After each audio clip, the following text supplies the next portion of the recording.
Now on the deep end, an important conversation about a disease that claims 207,000 lives around the world each year. We're talking about ovarian cancer. Today marks the launch of the Global Ovarian Cancer Research Coalition.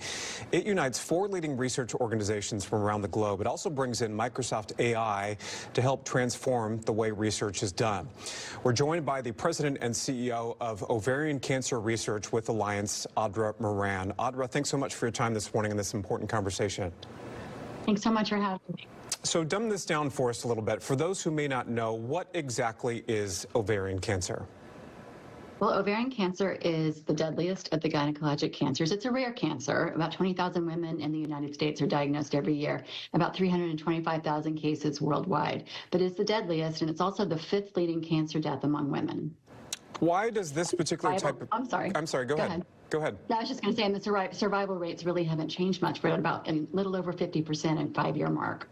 Why is this one of the cancers that's probably one of the most under-researched? Well, it's a women's cancer, and it's been very hard to detect. They think that it's actually not just one type of cancer, it's a heterogeneous cancer. There's many different types, which makes it hard to target treatments, and there's no method of early detection. That's a really big one. So tell us about this coalition and its partnership with Redmond-based Microsoft. Yes, absolutely. I know Microsoft's right there in your backyard. We were just there in Seattle a month ago. We love you guys. It's a very exciting partnership. We were together with some friends in the UK at a meeting, and we decided to join with our sister organizations from Australia and Canada and the UK. This was about a year ago when we started talking about this consortium and wanted to do something big, and we wanted to do something that would impact survival rates. And we know AI is huge in other areas. It's had such success in other disease states that we said, let's do something that's going to incentivize people to work across borders and work together, and let's make them collaborate. And so we're launching this large grant today, $1 million grant from our 4 organizations. And Microsoft, who's a partner of ours, their AI for Good Lab, has been a longtime partner of Ovarian Cancer Research Alliance. They're donating in kind $1 million in compute power. So it's really a $2 million grant, and it's amazing. We're so excited because we don't care where a cure comes from. And I think this is really going to galvanize our researchers. Yeah, I'm sure that money's going to go a long way, Audra. So talk about the inspiration for this collaboration. Was there something specific behind it that thought, hey, why not bring these groups together to help fight this disease? Absolutely. Well, we're all working for the same purpose. We're not competitive in that way at all. And, we at OCRA have long been supporting international researchers, and we knew that that was important because, again, don't care where a cure comes from, we're going to fund it anywhere. But when we met our counterparts, we were together at a meeting, and, we all know each other, but something changes when you're in person, I think.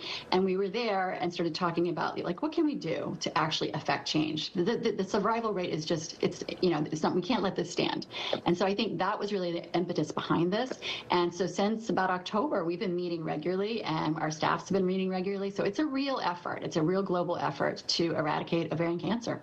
Is there an area of ovarian cancer research that you think is probably going to be most transformed by AI? Are we talking about diagnosis, treatment, all of it? What's your thought on that?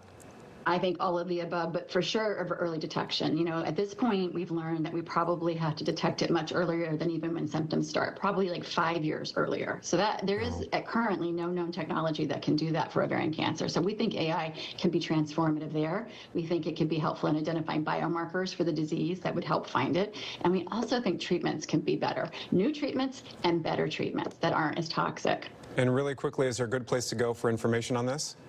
Absolutely. Our website is ocrahope.org. All right. Appreciate the conversation this morning, and I know that money is going to do a lot of good. Audra, thanks for your time this morning. Appreciate it.